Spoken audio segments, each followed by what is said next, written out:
Hello everyone, how are you doing? This is MD Tech here with another quick tutorial. In today's tutorial, I'm going to show you guys how to enable or disable IPv6 on your Windows 10 or Windows 11 computer.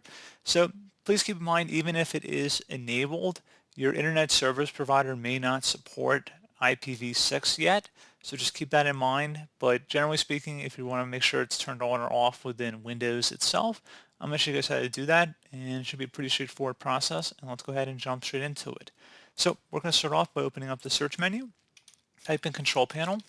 Best result should come back with Control Panel. Let's go ahead and open that up. Set your view by to Category View, and then select the Network and Internet selection. Select Network and Sharing Center.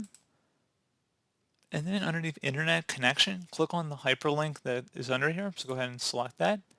And then select the Properties button. Versus Internet Protocol version 6, parentheses TCP/IPv6. If you want to enable that or keep it enabled within Windows at least, you keep it checkmarked.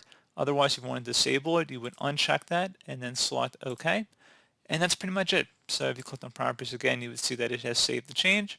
And again, if you wanted to keep it or perhaps re-enable it, you just would check mark inside of here and then select OK to save the change. And that's pretty much it.